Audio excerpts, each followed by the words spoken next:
Hi, everyone. Welcome to NOCO Motion Capture Academic Live Stream. I'm Amy Zhang from NOCO. It is a great pleasure to have you all joining us online. This June at ICRA in Vienna, we sponsored 9 workshops covering a wide range of topics, including embodied intelligence, multi-agent cooperation, self-robotics, robot navigation, perception, wearable robotics, surgical robotics, and more. Before we begin, it's my great pleasure to welcome our distinguished guests today. We're honored to be joined by Professor Evangelos Boukas from the Technical University of Denmark, Professor Antonio Franchi from the University of Twente in the Netherlands, and Professor Konstantinos Alexis from the Norwegian University of Science and Technology in Norway. To start our session, we are delighted to invite Professor Evangelos Boukas to give the first presentation. Professor Boukas is an associate professor at the Technical University of Denmark and coordinator of the AutoSS project. His work focuses on active perception in the field and autonomous robotic systems. And he has made important contributions to robotics research through both his publications and editorial service. Professor Boukas, please go ahead.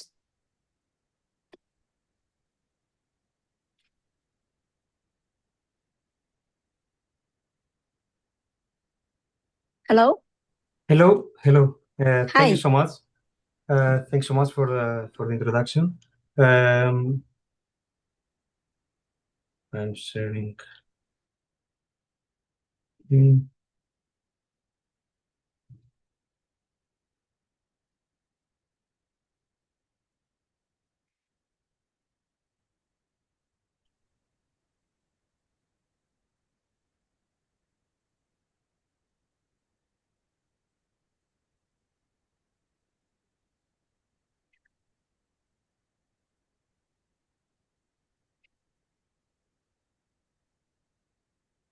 I don't know if you can see my screen. Yes. Okay. So yes, thank you so much for joining the workshop. The pre-ICRA workshop. I'm Evangelos Boukas. I'm an associate professor at EDU. I'm also the coordinator for the AutoSS project and part of the committee for organizing the workshop. I want to discuss a bit about autonomous robotic inspection of confined maritime infrastructure.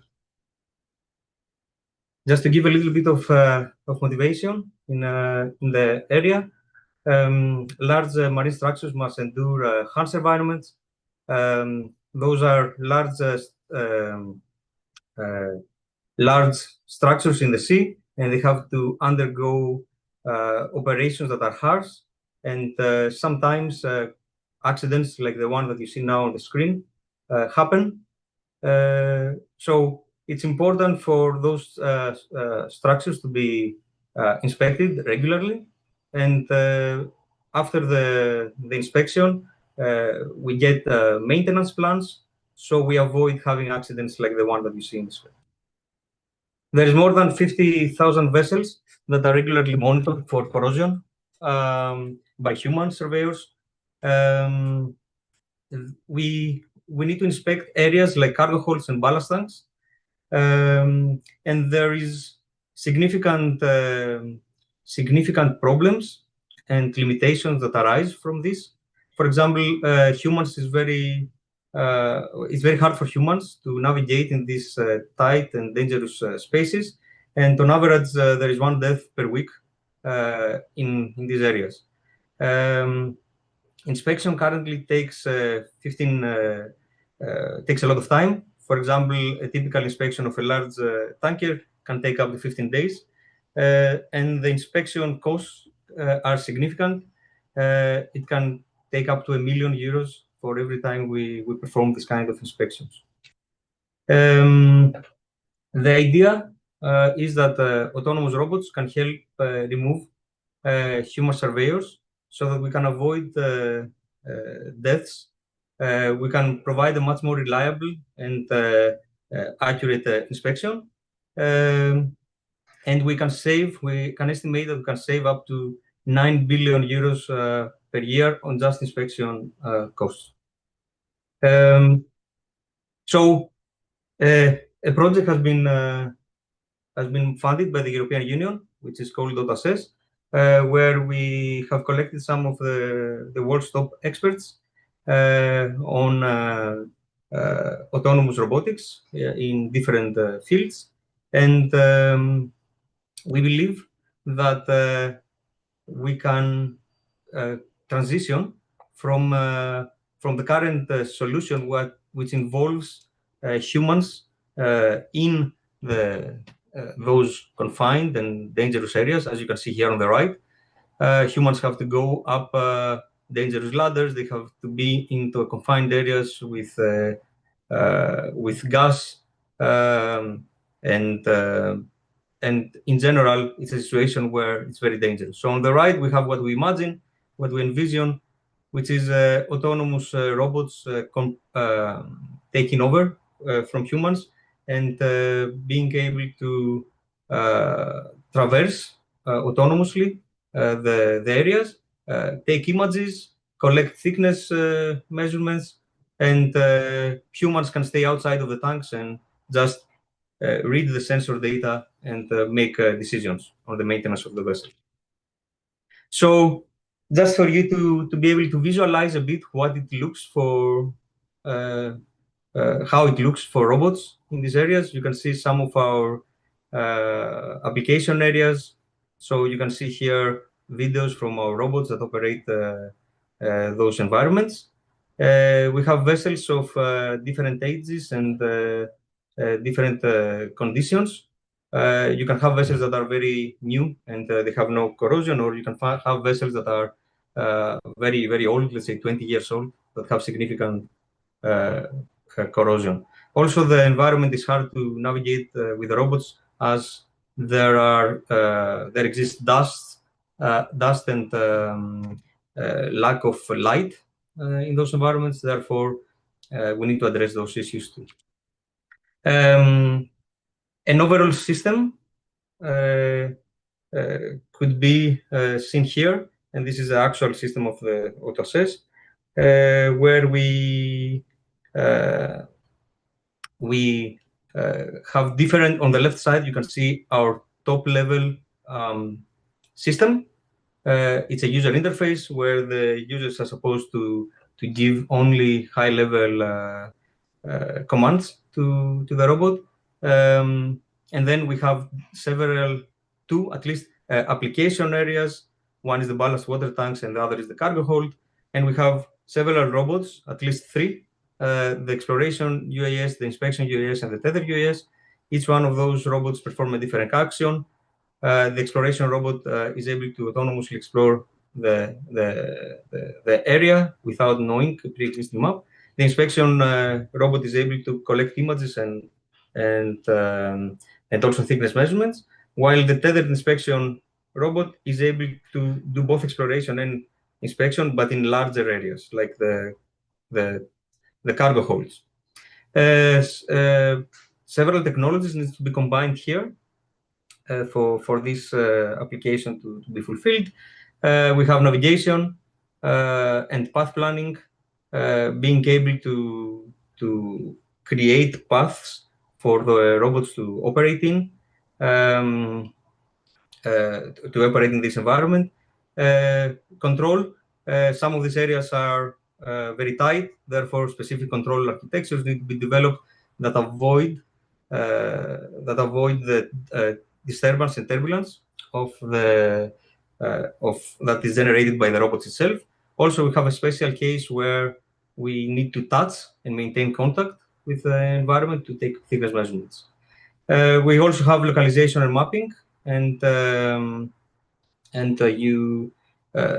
you need to rely on your own sensors only to be able to perform in those environments. Finally, we have machine learning and visual inspection, where we need to be able to detect if there is corrosion in the environment, so that we avoid having to transfer all the images back to the users, we only show them what is wrong, what are the real defects. Having a little bit of, just to minimize the amount of things that we need to discuss here, we would say that the robots need to be able to perceive and be aware of the self and the environment using their own sensors. The robots need to be able to use machine learning for semantic information, navigate and explore autonomously the environment, as well as use behavior control for mission planning and execution. So just to go forward here with some of those tools or skills, we need to be able to detect the defects in the environment and be able to reference those defects at the correct area on the vessel. Here you see a 3D reconstruction of the environment, but also the localization of the robot in the environment. We have relative localization and we have absolute localization. In order for us to be able to give to the surveyors or to the experts the correct information, we need to know where we are with regards to the environment, to the body itself. Meaning, we need to identify every element in the ship, and then when we have a detection, we need to align it to that vessel area. So that is absolute localization. So here I show some other examples. So the video that I showed before was from the Technical University of Munich and Professor Stefan Leutenegger, and the video that I'm showing here is from NTNU, and you can see here the volumetric reconstruction of a cargo hold of a vessel. So the reason that this is important is that we can use this 3D volumetric information to detect obstacles and navigate autonomously while we're doing the general inspection. Moving forward, we can see that we know that machine learning needs to be used to be able to detect the state of the vessel. In general, we need to classify the vessels as good, fair, or poor, and that definition is whether we have less than 3% corrosion, more than 3% corrosion but less than 20, and more than 20% corrosion. And this is classified as good, fair, or poor. You can see some examples here on the screen. I wouldn't be able to tell you which one is which. That's why we're using robots. I have here some examples of detection of corrosion happening in these areas. And as you see, we were able to calculate corrosion spots in the environment. I think I want to cut my presentation here because I think the rest of the presentation involves the autonomous inspection, autonomous exploration, which Professor Alexis will talk, and also the contact-based inspection that Professor Franchi will talk. So, Amy, I give it back to you.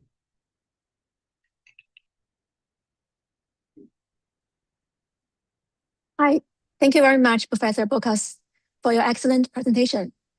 We will now move to our second speaker, Professor Konstantinos Alexis from the Norwegian University of Science and Technology in Norway. Professor Alexis is a leading researcher in resilient robotic autonomy, and his work has had a strong impact on the development of autonomous robotic systems for demanding environments. Professor Alexis, over to you. Yes, I need to share. All right, so you hopefully see my slides now. So thanks also from my side, and I'll follow up on the questions that Evangelos left about how we approach autonomy in these environments. Mm-hmm. So I'm going to give you my take about this question. I'm going to start with some results and indicate a little bit how we think about this problem. So The results that you see here are not only from ballast tanks. In fact, we start from some results from underground mines, and we'll show a collection of autonomous missions. The key into our perspective is that to maximize, in the long run, to maximize the strategic utility of robotic systems, we need to have this workforce essentially operate on its own. So as long as behind the workforce is always some human operator, this limits scale, adaptability, and eventually the benefits such robotic systems can have. So the question we have is, how can we have such missions operate completely autonomously? This is the case for what you see now, but of course we understand the difference between research and deployment and utility in the wild. So to that end, the question we want to ask ourselves is, well, although robotic systems are diverse among them, can we actually, despite the morphological differences, can we consolidate a software that drives them all in a unified manner? Which, if we do this, it's not only beneficial because we can apply to many robots, it's also beneficial because we can distill the experience from many robots and make an increasingly more robust and resilient autonomous brain for robotic systems so that we can actually use them with reliability across operational domains, maritime inspection being one of them, and a very important one. To that end, we have tried to structure our work about what we call unified autonomy. This distills the experience over the last 15 years of research, plus from my side and from our group as ARL the last 11 years, which naturally, it's at the end of the day a question of how can we get sensor data and spit out control actions for robots such that they execute our tasks in an absolutely autonomous way. The most important findings for us in this process is that when we consider challenging environments such as ballast tanks or other similar industrial or natural environments, a single modality will not allow. And if you think the human is exploring both vision, touch, a set of modalities actually to navigate in these environments. So should the robots. Not necessarily the same ones, but multi-modality. And the first key observation is that the perception system of our autonomy stack is what we call multimodal. So it consumes data from LiDAR, vision, millimeter wave radars, and of course, accelerometers and gyroscopes. We have a pipeline that allows us to fuse this data in a tight fashion, which we employ what we call factographs to that end.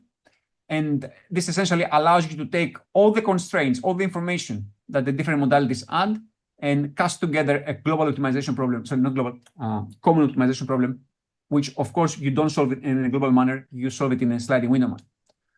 And this is what has allowed to facilitate experiments and deployments of this nature. This is the robot here in full smoke, survives localization with radar. This is in case you have very problematic texture situations for localization as you can have in ballast tanks. I'm going to come into ballast tank results. This is what will facilitate efficiency into employing these low endurance systems that you can have in ballast tanks to operate with high speed. This system is flying at 55 kilometers per hour fully autonomously.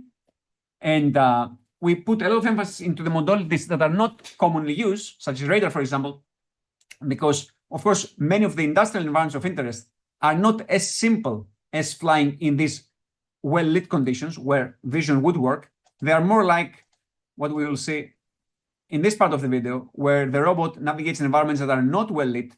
And this is even worse in ballast tanks. I'm going to show you the ballast tank results later down the line, right? So how can we actually have robust localization? First and foremost, through multimodality. Now, beyond knowing where the robot is and making a map, which is very conventional as an idea in robots, the next thing we want to do, and I'm going to link it to the ballast tanks a minute later, is how we reason about objects. And of course, we know nowadays that the great progress in AI allows to use some of this progress into augmenting the capabilities of robots. So the general AI is a good prior for what we call physical AI nowadays, which means robots can reason about the scene, find objects, represent them in the scene, reason about the relationships of objects in the scene. This works, but it is challenging in the maritime or specific industrial environments due to the lack of relevant data. So the perception stack allows us to know robustly where we are, what's the map, and it allows us to have a pathway to get objects to be reasoned, what are the semantics, what is the geometric representation of the objects, and so on. But we need to create functionality for the robot to perform the autonomous mission of inspection, exploration in a manner optimized. And this is where also a lot of domain knowledge has to come into play.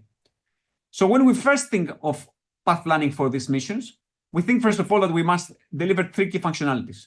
reach a waypoint in an area we don't know a priori because we don't have 3D models of these environments before we deploy the robots.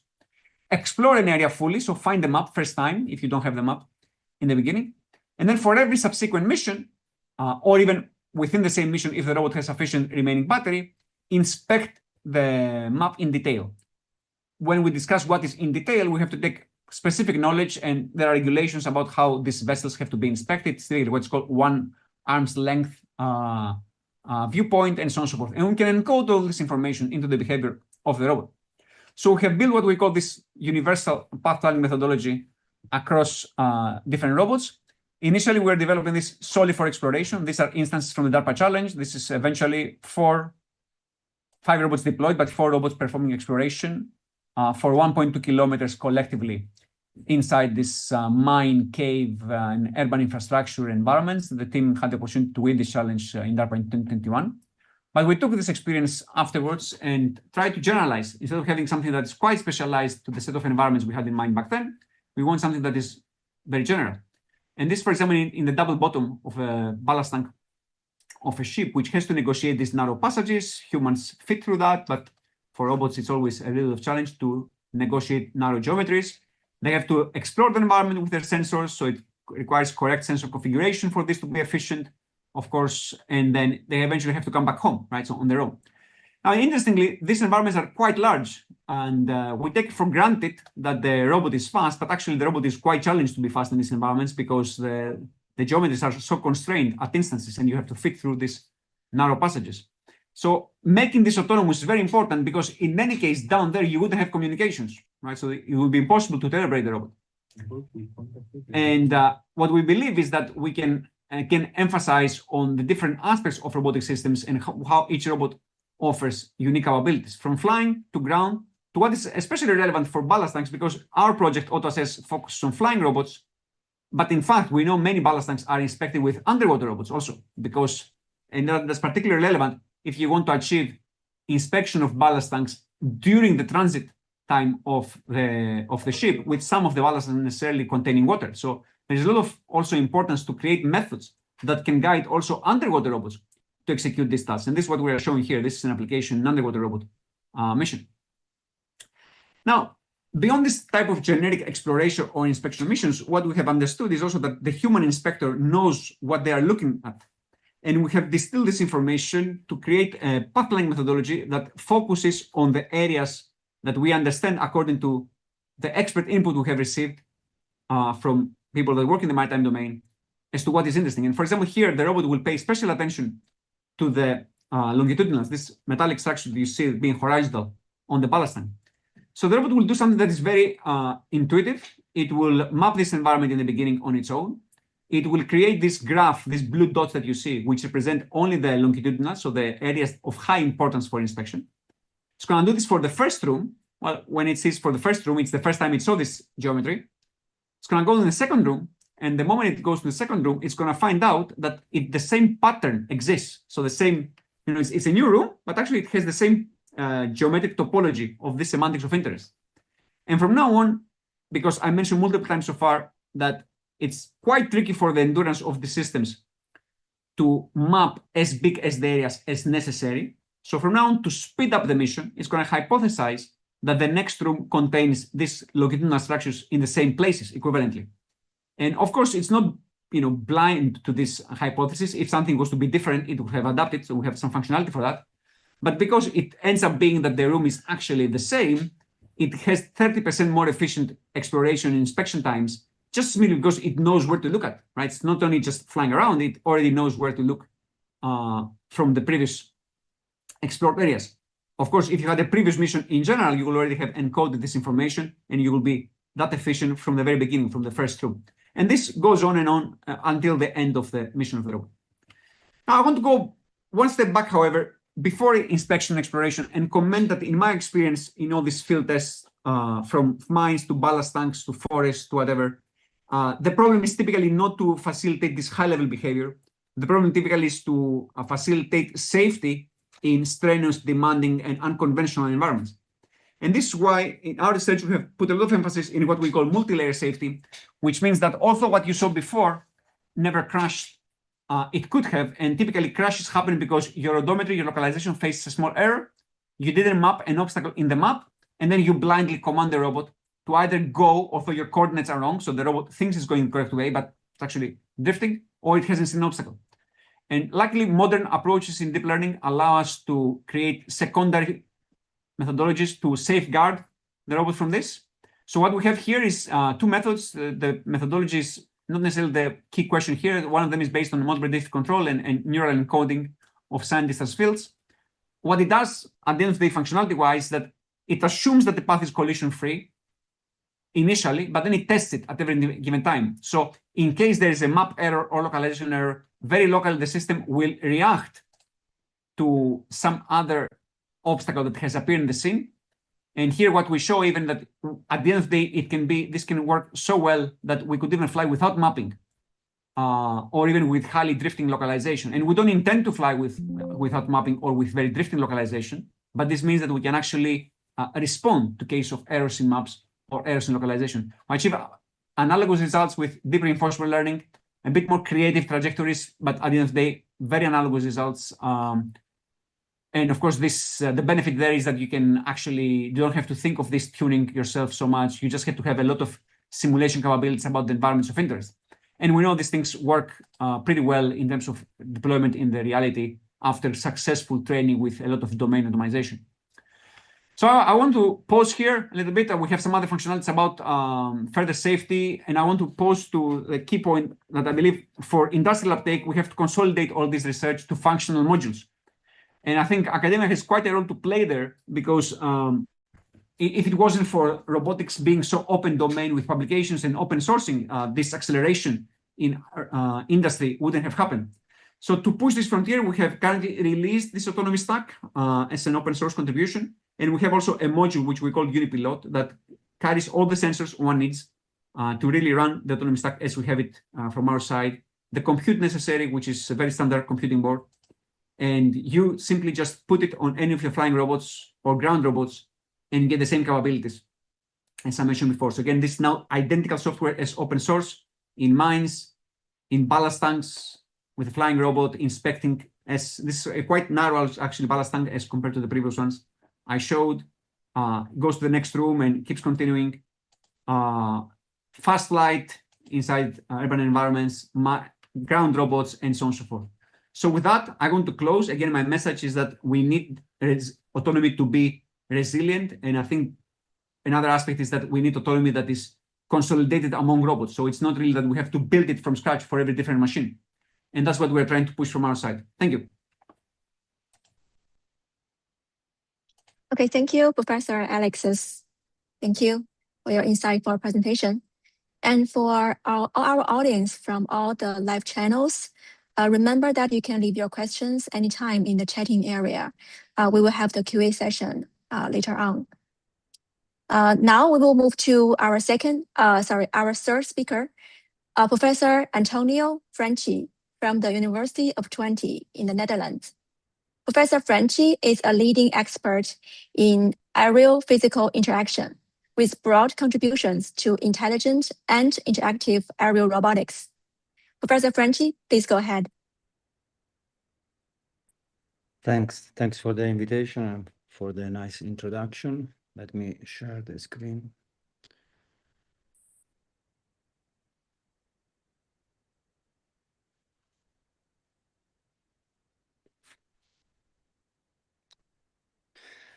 Okay, so in this short presentation, I will give you my point of view on a journey I started more than 15 years ago on physical interaction with aerial robots. Let me start with some very high level philosophical type of slides. But before that, I would like to acknowledge the fact that this is all what I'm going to present is a joint work done with all the members of the team I have the pleasure to co-lead, which is a team that is both at the University of Twente and Sapienza University of Rome. So humans have been characterized since their beginning of their evolution by the ability to make tools. So this is really one of the main abilities of humans. But they don't only build the tools like also other animals do, but they do what I call recursive tool making. They basically build the tools in order to build even better tools. And also they do tools in order to maintain their existing tools. This is really specific to humans.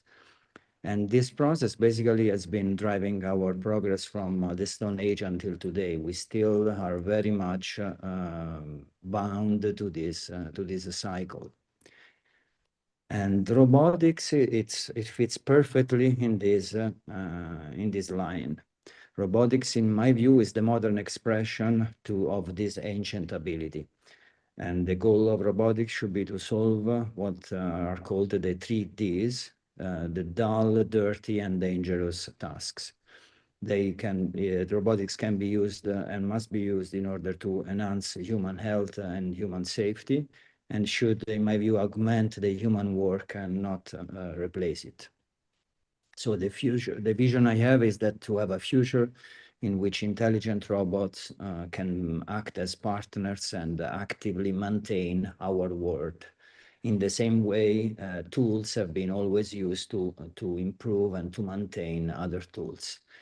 The marine vessels that are the focus of the Auto Access project and also the focus of this agri workshop we can argue that they are the largest tools humans have been building on Earth at date. They are basically the largest moving machines that humans have ever built. They are since they are very large and there are so many, and our economy relies a lot on them. Inspections are very dangerous and costly to do, as Professor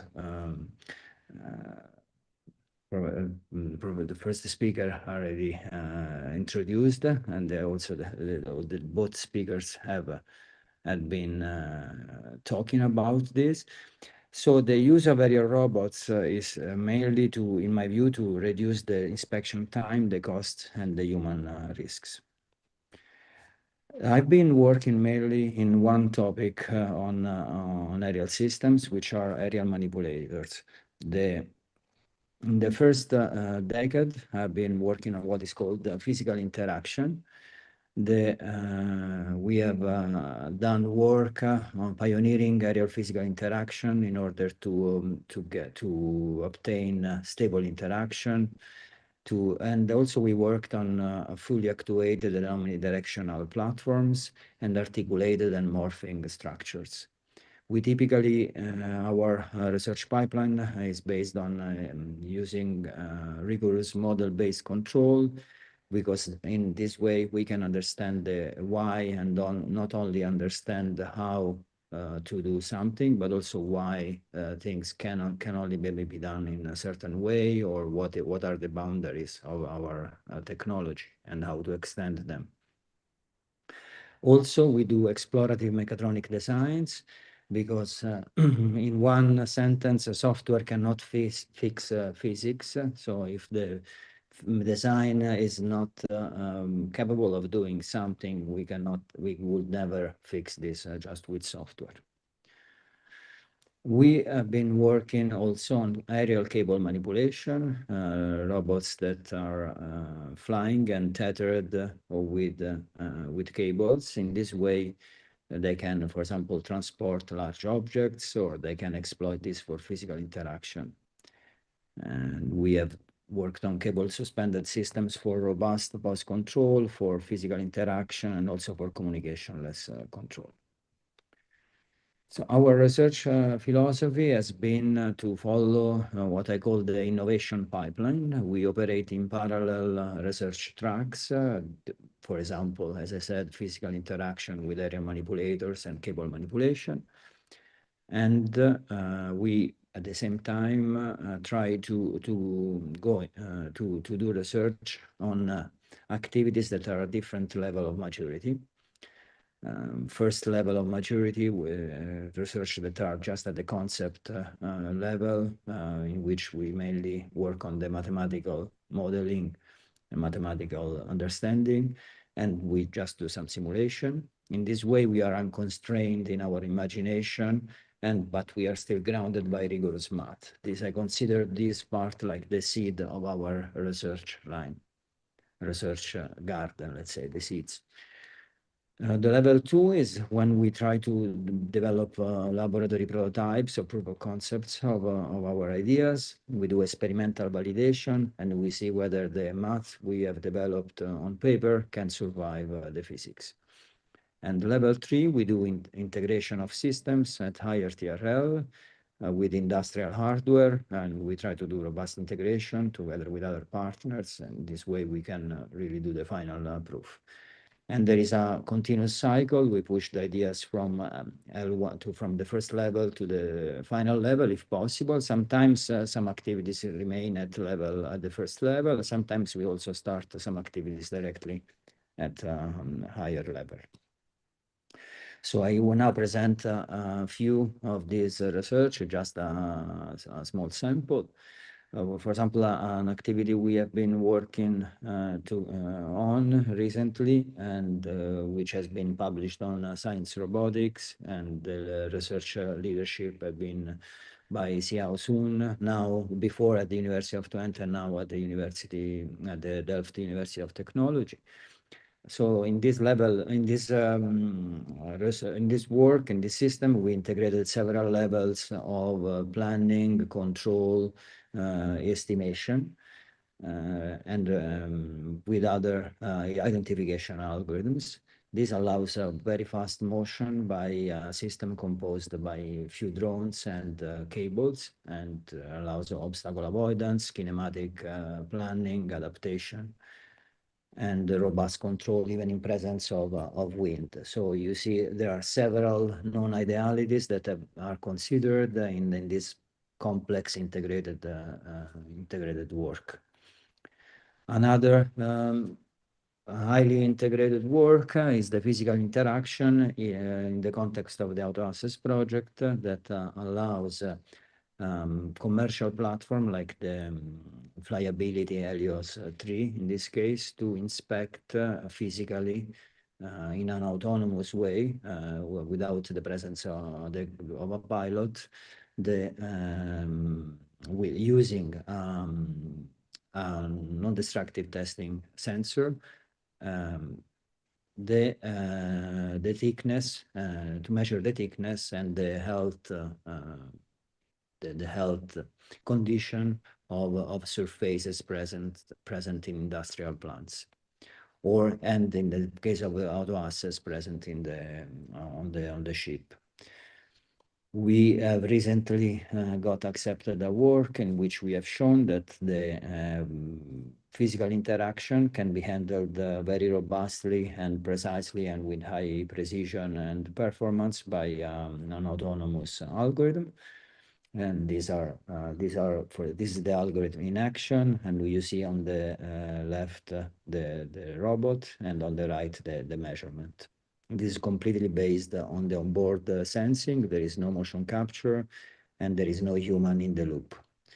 When you compare this to the human in the loop case, with the human piloted type of inspection, you can see mainly on the two plots on the bottom right and the center, the fact that an automatic force control can keep a much more stable force compared to what a human pilot can do. And this can increase the repeatability and also can make the work much more fast.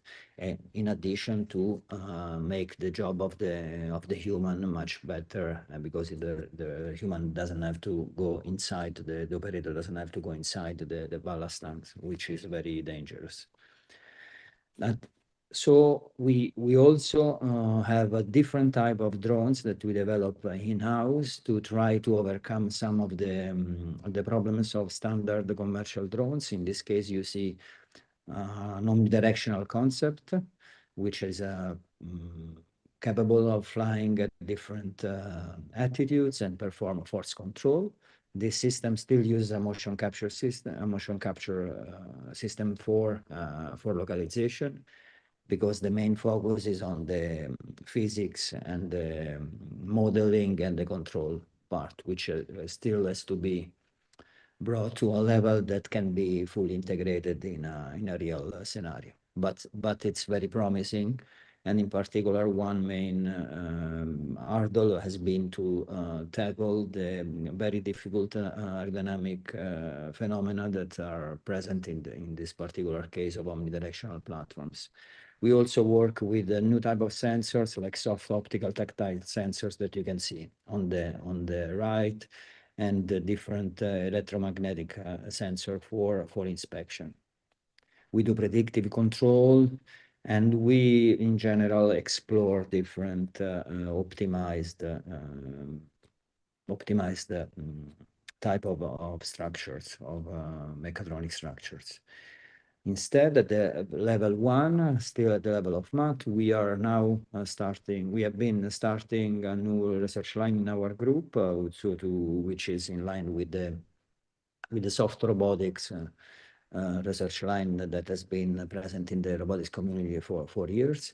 In particular, we try to develop mathematical methodologies that are model-based and allow to control the interaction with objects that have a certain flexibility. We started with linear type of flexible objects like cable, and now we are moving toward objects that have a flexibility in more than one direction. We work from with the math that considers the modeling of those objects as using partial differential equations, and we use reduced order modeling, model order reduction methods in order to plug to have efficient prediction that can be used online in model predictive control paradigm. And those methods are very promising. We have been recently trying to use these methods to do what pilots can do with helicopters. Here you see for tree harvesting, the transportation of trees using cables. And we are going to present this, by the way, the next ICRA, the same venue where the workshop will be held. And here you see basically we model the full cable as a PD, in considering all the ergonomic effects, the elastic effects, and all the drag effects. And then we discretized the model, and then we develop different different type of models based on depending on what we have to do with them. Then we in order to have a fast prediction, we use the simplest model, but we kind of train this model using the more complex model. And then with an hybrid MPC, we are able, here you see the simplification of the model using a reduced amount of frequencies, let's say. So here you see the different order of the models and capability to predict the cable. And then using an hybrid nonlinear MPC, we are able to control the tip of and the shape of the cable, which is a very hard to control system because it's highly underactuated, just using the acceleration at the level of the quadrotor of the flying vehicle. Here you see a demo in simulation, but with the simulator uses the very high accurate model of the cable, and here you can see the capability of handling pick and place of objects using this system. Also, the capability to do dynamic maneuvers and to pass through obstacles and like in this case. So, last slide, bottom line in my view is that it's very important for our research group to have this very healthy interplay between a different level of research. We are, in our case, we are focused on research that is a level 1, so with a very dense math in order to understand as much as possible the world with the best tool we have, which is math, and in terms of for explaining what happens and what we can do in the world. But at the same time, we are also focusing on more applied research, and very valuable for humanity, like the ballast tank inspections. It's in my view, it's very important that the lab is always focused on the different level, because in this way we can really push forward the boundaries, and we are not only driven by the stakeholders of a more applied type of research. In this way also we become resilient, because having this diversity, we don't only follow and also the backlash of fluctuation of the market and hype shifts and the funding volatility. Thank you for the time and for the invitation, for the attention. I'm happy now to participate to the debate that will follow. Okay. Thank you very much, Professor Franchi, and thank you again to all of our speakers.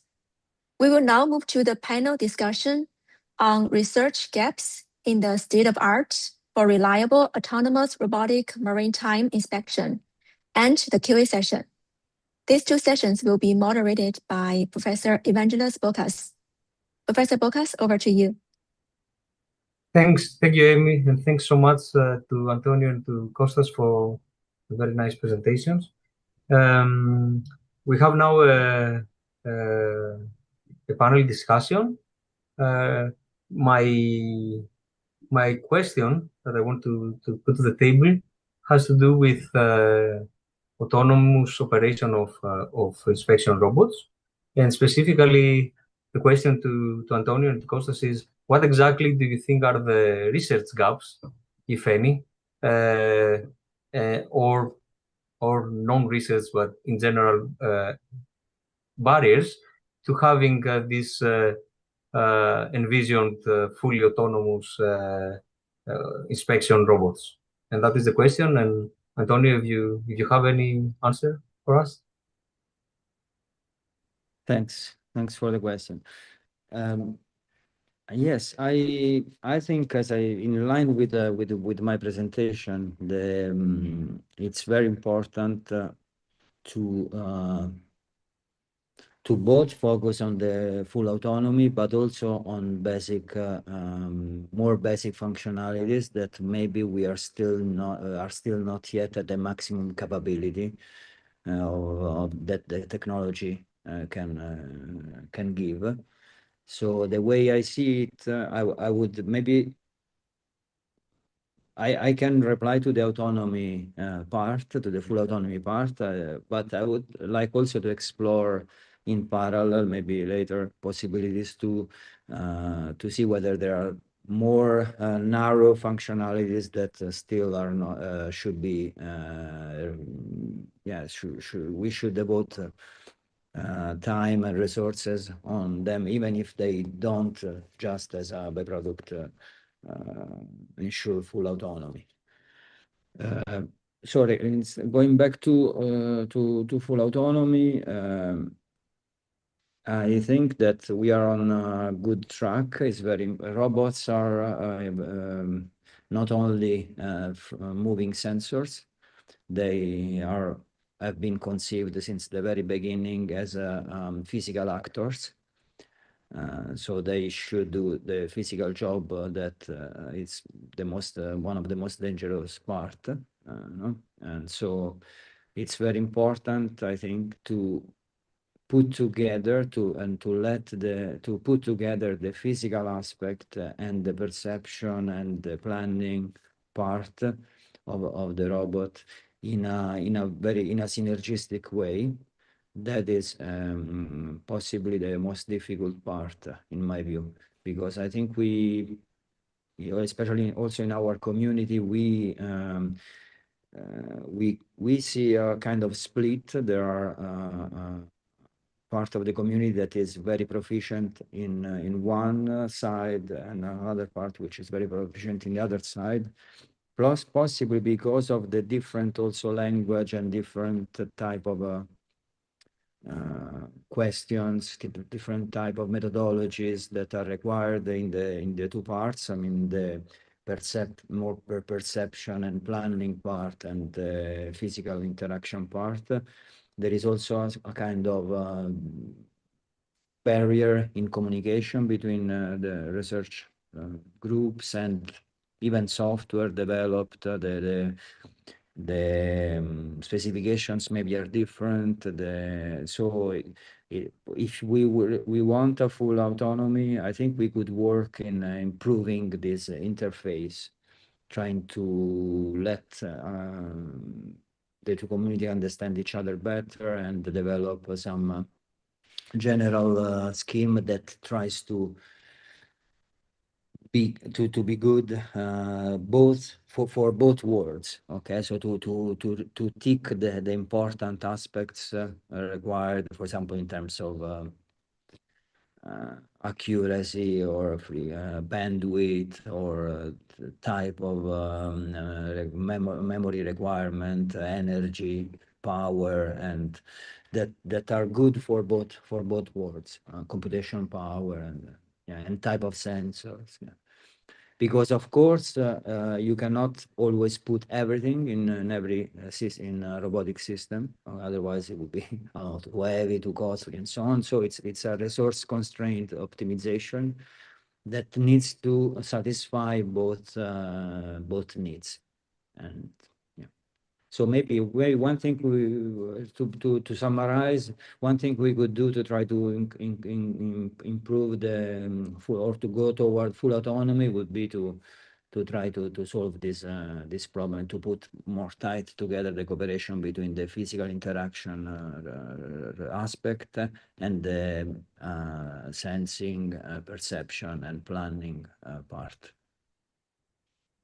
Well, for sure, that's a big aspect of it, and just moving sensors, as you say, do not replace current experts who are there in the field, who live and breathe the environment and go and are in contact. They literally touch the environment and manipulate it to be able to inspect it. So I agree. Like this is a very, very, very important aspect. Kostas, any input on the on the research gaps? Slightly aligned and slightly different. So first, I'm going to start from the autonomy aspect, and then I will converge with what Antonio said. So from the autonomy aspect, actually, I think that, I mean, we are talking here as academics, right? So I of course, absolutely, with respect to immediate adoption, we cannot have full autonomy all around, right? We're not going to have this amazing autonomous workforce that we are imagining. But strategically speaking, where I think things will scale up is when autonomy is there. In other words, yes, we can, we can have, and that's very aligned with what Antonio started his presentation. We can have better tools, but what if tools actually take the whole process into their control? And that's what an autonomous robot is at the end of the day, right? So we are making a workforce. We are not making only a tool. That's very different. Every historical book in economics discussed that the greatest force in the work environment is the human labor. Yes, we have good tools, but the driving force always the human labor. Perhaps up to the point that you have also digital labor assisting, right? Or robotized labor assisting. And we have never seen something like this. It's also extremely complex, right? Everybody now has understood that replacing the plumber is more difficult than replacing other highly cognitive jobs. Perhaps like ours, right? Like professors. Perhaps we are more easy to be replaced than a plumber. So, but strategically speaking, I think we need to focus on the autonomous workforce. And for a collection of reasons, including beyond this philosophical aspect, including very practical reasons. there is no way to reach the 6th, 7th compartment of a ballast tank unless you are down there already as an operator. But then why are you also not doing it? What are the benefits really? Are you changing the process systemically, or are you improving it a little bit? Unless you have an autonomous robot. There is no way to change the process fundamentally in maritime inspection if the ship has to go in any case do exactly the same processes. And perhaps importantly, you save a day of inspection. It's very important to save a day of inspection, but there are many other things that keep the ship there in any case. So the question is, can you have an adaptive cycle of inspection? And for that, could you actually do a lot of the inspections ad hoc on board the ship? And we cannot assume that we have special experts on board the ship at any given time. So we need to have these autonomous agents that spit out data to some experts that sit on the ground. And you can have this idea of inspection as a service from the ground. And these are not my ideas alone, by the way. These are ideas that are being discussed actively from the professional communities in this domain. So I think autonomy is the unlocking key. It's not there yet, but it's the unlocking key. Then I want to go into the aspect of individual subsystems optimization that we still need to do. And I will 100% align there with Antonio. I think we need more groups that focus on a principal way of design, like, for example, Antonio's group. And I think, however, we also need to move away from these platforms we are using. So, these platforms, they have so limited endurance. This robot type we are employing, this quadrotor or multi-rotor or any of this type, right? It's such, where I did my PhD in these things, and it's fun times, but it's very useful, but it's also quite limited, and it cannot solve all the problems. And I think at some point we'll have to realistically see it and go back to the drawing table and think which designs will offer the mechatronic capabilities we're missing today in terms of endurance, for example, and combined with miniaturization. This, our dynamics are what they are, right? You cannot solve everything with the same platform. So I think we need to go back with an open spirit about the basic building blocks, system being one of them, sensing being the second. And with that, I think that's my 2 cents about where I think these things should move forward. I agree completely. We many times when we present systems like the one we have here, let's say this autonomous inspection of maritime infrastructure, what we want to do is just replace the actions of the experts.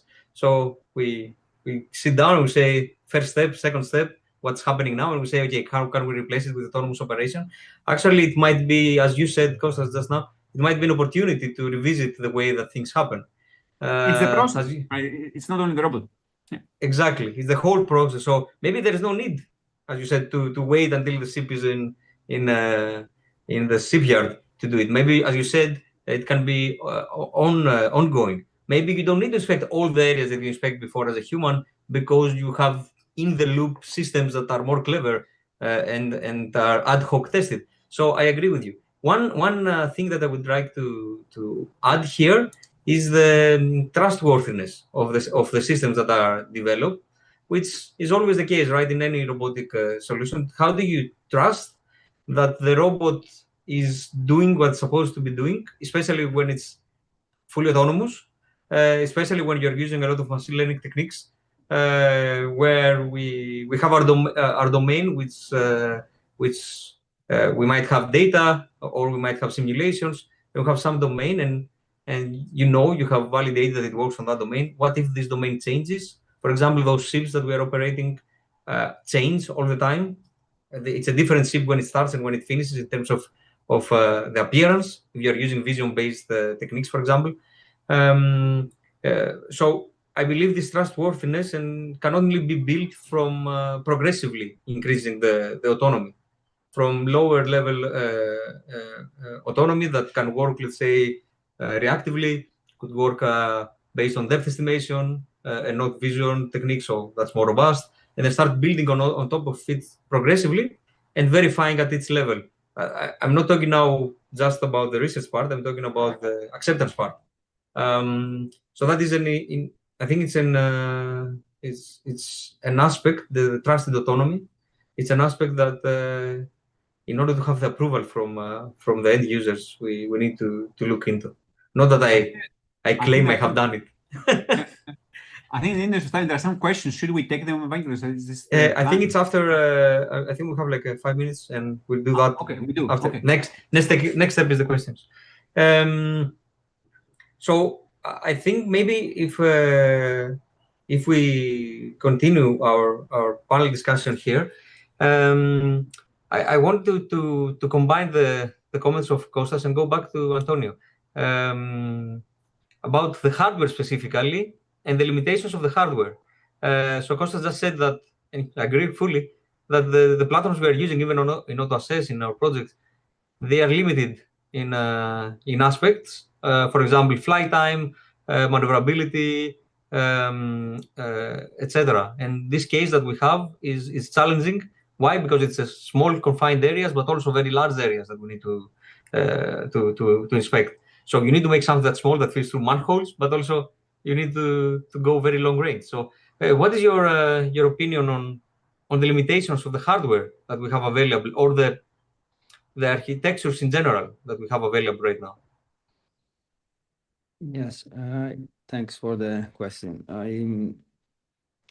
I think as roboticists, we should do a step back and try to learn more about aerodynamics and design, and even with the simple math that we have been using so far to model the aerodynamic, I think there's still a lot to be understood that we have overlooked so far.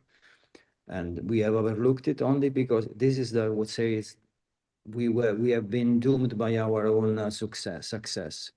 So we have been focusing on particular platforms, which were then we have been able to show a lot of different capabilities with these platforms. The typical one is the quadrotor, but could be the standard multi-rotors. And then we have been on a track of exploiting them, mainly exploiting this design, and without thinking whether and exploiting and building the other new methods on top of existing control methods, for example.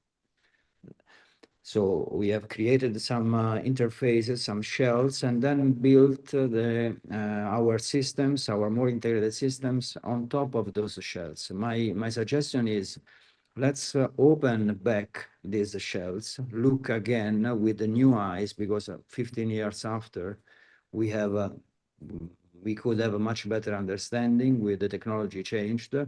The type of sensors we have available now changed, the materials changed, the motors changed, many things changed, and let's rethink those all the limitations critically. For example, as Kostas said, the endurance, okay, energy efficiency, but even different type of control that exploiting redundancy, for example, and knowing better the aerodynamics could use some the redundancy to have more efficiency. But also another thing we are lacking, I think, is the sensing of the aerodynamics. We get perception of the aerodynamics always indirectly in robotics, only through motion, okay, through sensors that are used to estimate motion. So, but this type of perception is by nature slow. It has its own latency. If we could see in advance their aerodynamic state, we, I think, could improve the performances, both in terms of maneuverability, but also in terms of endurance. So employing, for example, different type of sensors, like sensors that can measure the air speed or their state. This could be an idea. And there are different types. There are acoustic resonance sensor, for example. There are sensors that can use light.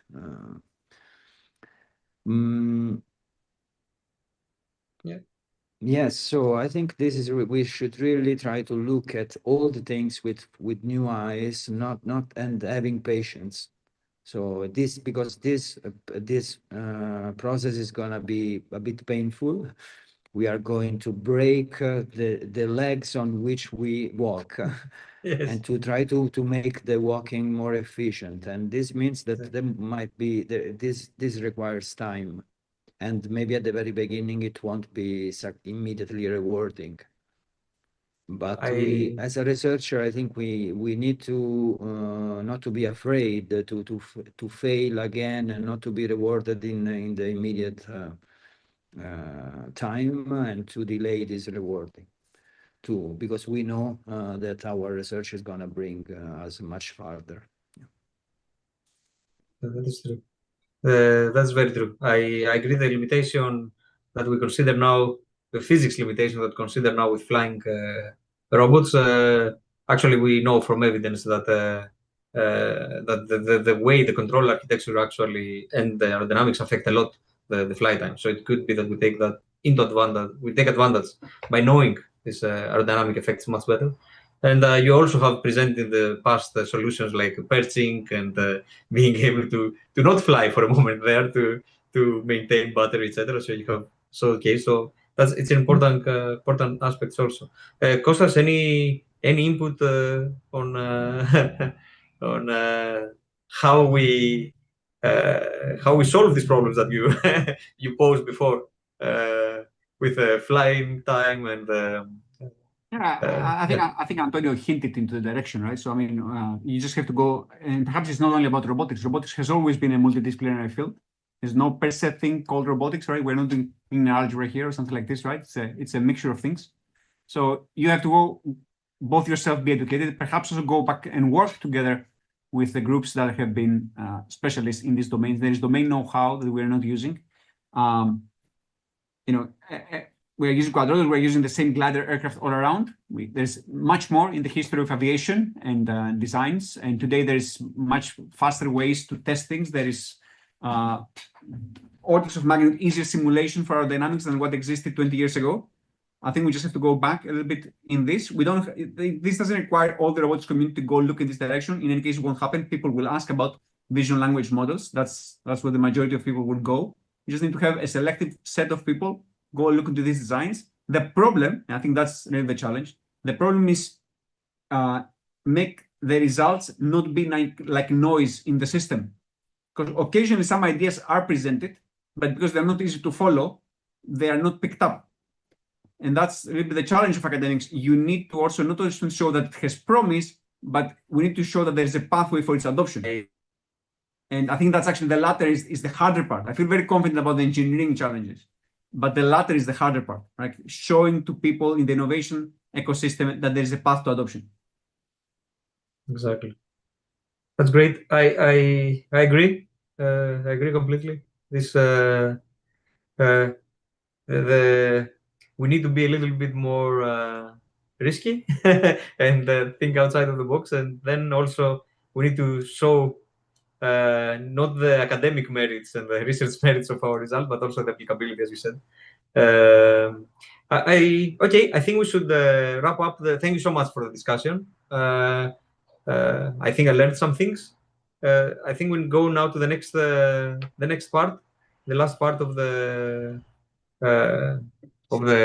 workshop here, the pre-workshop webinar. I will go on with the question phase. And of course, the first question is exactly what you predicted, Kostas. You didn't know, but that was it. The question is from, I will butcher this, Zangyo Go from Westlake University to Professor Antonios Franchi and Professor Konstantinos Alexis.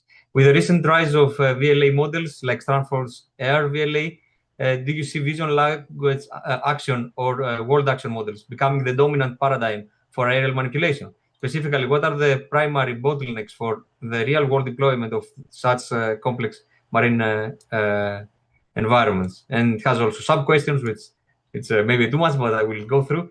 Do you use multimodal sensors in active perception? Whether multi-platform coordination and maritime inspections will become mainstream? And are you concerned with the operations research problems of those? What do you find most difficult? So those are the... Yeah, and there's a last one about multimodal odometry. So I think from my side, I can answer directly yes. all together. As to VLAs and excellent work like the one from Max Wagger that is posted there, I think these are very important components potentially of the autonomy stack.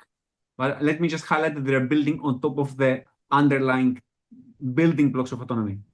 In other words, people perhaps in 2016 they were discussing this is going to be an end-to-end block. Well, it's not an end-to-end block, right? Okay, so after a lot of years, now there's not even a discussion if this is going to be an end-to-end block. There's several modules that assemble and build together intelligence. So I think VLAs have an important role to play, perhaps, or something like VLAs. Not necessarily has to be this generation of VLAs eventually, but something like this. But I will say it's like our higher level, the analogies are our higher level cognition capabilities, which are important. They are complex, but they are not the things that make us walk and stand and be able to be functional every day. So in the resilience part, not the autonomy, I'm not ranking the features here. I'm just saying the resilience aspect of autonomous robots is on the lower levels, on the more fundamental signal processing and control, and so on and so forth, right? This is not to say that this direction of research is not important. It's very important, very prestigious. It's just that I think it builds on top of these other modules. As to multimodality, indeed, we try to do, first of all, for multimodal odometry and set similarity, I think this is very robustly addressed nowadays, not necessarily with thermal fusion. From our side, we see that other modalities are much more informative, from frequency FMCW radars to potentially the new generation of sensors that's upcoming for FMCW LiDARs, which will also give you Doppler velocity for every measurement. And to active perception, yes, indeed, we try to do active perception by means of multimodal sensing, because you don't have to think of the human eye as the analogy. You can think of sparse all-around sensors and selective high acuity sensors that you actuate. So in thinking multimodality is a key also for that. You just don't have to think in the analogy of the human eye. You can think of other analogies that exist in nature, but the human is not necessarily the correct analogy all the times. Okay. Antonio, any input on that? Yeah, I didn't read regarding the question about the work by the group, I think in Stanford, if I'm not wrong. Yes. I didn't read the paper. I only looked at it superficially so far. Try to answering the question, I think there is, from what I see from the demonstrations and from what I understood of this work, there is still a big gap from what they demonstrated to have actual physical interaction that is useful for inspection, for actual inspection in the field, because the demonstration is only about standard pick and place, which is you can classify it as a physical interaction, but it's a very simple type of physical interaction, just with opening and closing a gripper, and which causes a small change in the mass distribution of the drone. So this kind of things can be easily dealt with by standard model-based control. They have been doing this in the past 30 years. Okay. So very successfully. Yeah. So, but of course, maybe it's very promising. I don't know. It's always very good to explore different methods and to see and then to compare. So I will read the work, and very happy to see how this goes on. On the other side, also. This type of approaches is an approach that I call it skill-driven research. It's focused on finding a way finding a way to do something, to keep a robot with a certain skill, at least in the domain of the demos that can be provided. Okay. And then, finger crossed, you hope that it's gonna work and extend in other cases as well, but you don't know. And also you don't know really why it works, when it's gonna, whether for example, the robot could do more, or it's at its limit. Is the method exploiting the robot at its best, or it's only just making the bare minimum to make it work? And if there is a problem, if it doesn't work, it doesn't tell you what should be changed. Is it only a small part of a very big system, or that it's just a bottleneck, or or really the full architecture is flawed? I don't know. So this type of questions pertain to a different type of research spirit, which I call it knowledge-driven research. So from my side, I try to adhere more to the knowledge-driven part. I don't think there is but just for a personal preference. I think both are very important. It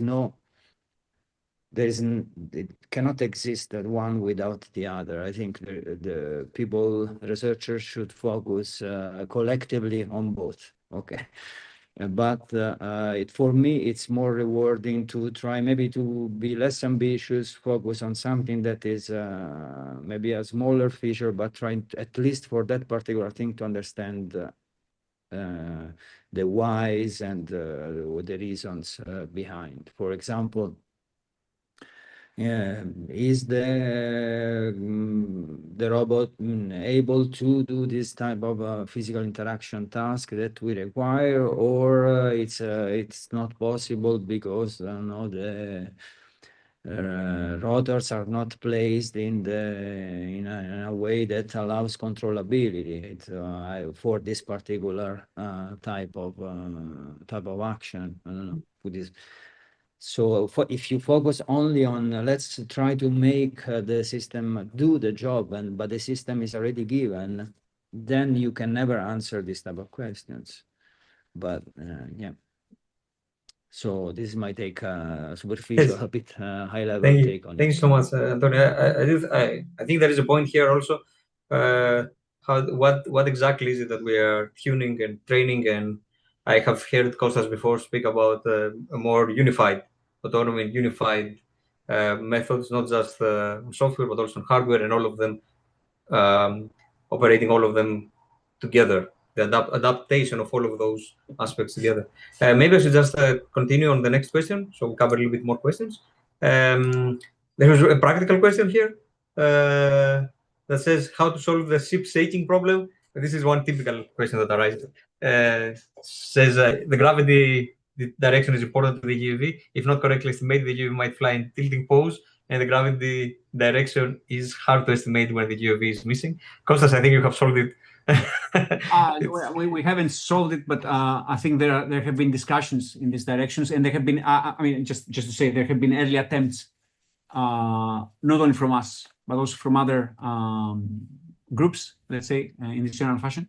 And I think the general experience is that, or the early takeaway I can say for this is that, well, first of all, you don't need to inspect the ship the moment it faces the most extreme sea. Right, that's a whole different story, right? There are these videos that show how much it flexes. That's not necessarily it's every moment even when it's in sail. So there are what we will call quasi-stationary situations where you can deal with these small effects that are being added simply because they manifest in slow enough spatio-temporal scales that you can overcome them. I think that's what I can say on a general direction. Of course, you can always present a corner case to the robot, but you probably don't have to operate the robot in the worst condition. Yeah, and I mean we have good sensing capabilities. I mean we tune our state estimations to know what is the more uncertain parts of our estimation. So barometers, for example, we don't include right when we are inside the confined space usually of the ships, and it's a state estimation problem. So I don't think it's the main limitation here, in my view, at least. So there is one about resilient odometry with multimodal support. I think I answered this. I answered this before. Yeah. You answered that before, yes. Perfect. So then there is one last question that is actually more theoretical, but I think it tries to guide the way that we do research in these projects that involve full integration of multiple aspects. And it goes like this. Within autonomous inspection systems, perception, planning, and control are frequently viewed as simple aggregation of A, B, and C, probably D and E more. How can we effectively identify and clearly present the genuine novelty in such integrated efforts? I think this is a question that the PhD would answer when I'm working. All our PhDs that are working in AutoAssess, for example, that has such an strong focus on integration of these solutions. How do you effectively identify and clearly present the genuine novelty in such integrated efforts? Any guidance here, Antonio or Kostas, for PhD students, for example, who are I think trying to solve these problems? Most of the times this is hard for PhD students, and PhD students typically are rewarded to think separately about their problem and make it separatable, and that's the conventional way, right? I think we need a small aspect of these PhD people, these researchers, that understand the value of system-level innovation, and that at the end of the day, intelligence is also not a single thing that has been resolved and on its own builds everything, right? So even at the most difficult questions, integration matters. And it just shouldn't be thought as integration. It should be thought as the same thing as knitting things together, right? So the way you knit things together is so important. It's an art on its own. Will all PhDs do that? No, and they shouldn't. Some of them are interested, and I think only these people should take it, because otherwise it appears like a hassle and it's very time consuming. So if you don't like it, I will say don't do it. Okay. That's my 2 cents. If you don't like it, you shouldn't be doing this. Antonio, for a PhD student who complains that, I do a lot of integration here, and I'm trying to publish to ICRA, and maybe I'm hiding my novelty by doing that because I have so many components that are integrated. What is the answer? How can we effectively identify and clearly present the genuine novelty in such integrated efforts? My answer would be to let your particular, let's say maybe a strong part shine in the big picture. You must understand also the integration level. So even if it is maybe not your main job, it's an honor, I think, and a privilege to be involved in this integration, because it gives much better understanding of the whole, and which can reflect back also to the better and more maybe inspired work on the single unit. So the student can have a lot of valuable lesson learned if he or she is exposed also to the big picture in good doses. Okay, as Kostas said. We don't need everybody working on heavily on integration, but being exposed to it, getting the hands dirty. I think it's very valuable to develop also these muscles. Otherwise, the view will be, the view of the PhD won't be as rich, I think, and as it's a way to develop a more fertile mind, in my view. Exactly. This would be my answer. I agree completely, and I think also in my field of research with learning, it's sometimes easier to work on data sets, right? But I do not. I kind of try to convince our PhD students here that a roboticist has integration in their blood, right? That's where nice requirements and hard requirements arise, when you know that you have to integrate with other solutions and also physical systems and real conditions, rather than working on simulation or a data set. So I kind of push people to work on real robots, even though they're doing some completely machine learning based PhD. Thank you so much. I think we reached the time that was allocated to us for the Q&A also. I want to thank so much both Professor Alexis and Professor Franchi for spending their time here with us. It was very generous of you. And thanks to Knockoff and to Autosys for organizing this webinar. I go back to Amy. Amy, you have the last word. Yeah. Yeah. Okay. Thank you very much, Professor Boukas. Thank you again for our three speakers, Professor Boukas, Professor Alexis, Professor Franchi. Thank you very much for joining us today and for sharing such valuable insights. This topic will also be explored further at ICRA workshop organized by our speakers today. This workshop will take place on June 1st from 8:30 to 12:30 in Vienna, Austria. It will bring together academic and industry experts to further explore the latest developments, practical challenges, and future directions in this field.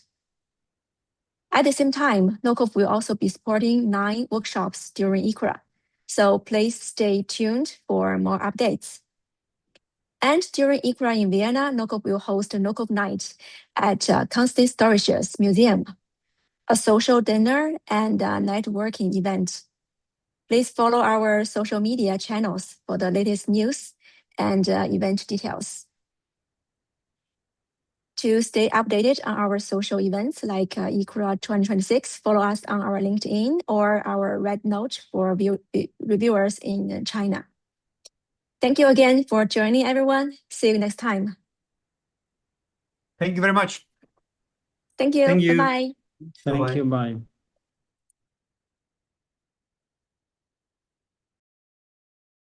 海洋基础设施空中巡检直播已结束，扫码关注公众号获取直播回。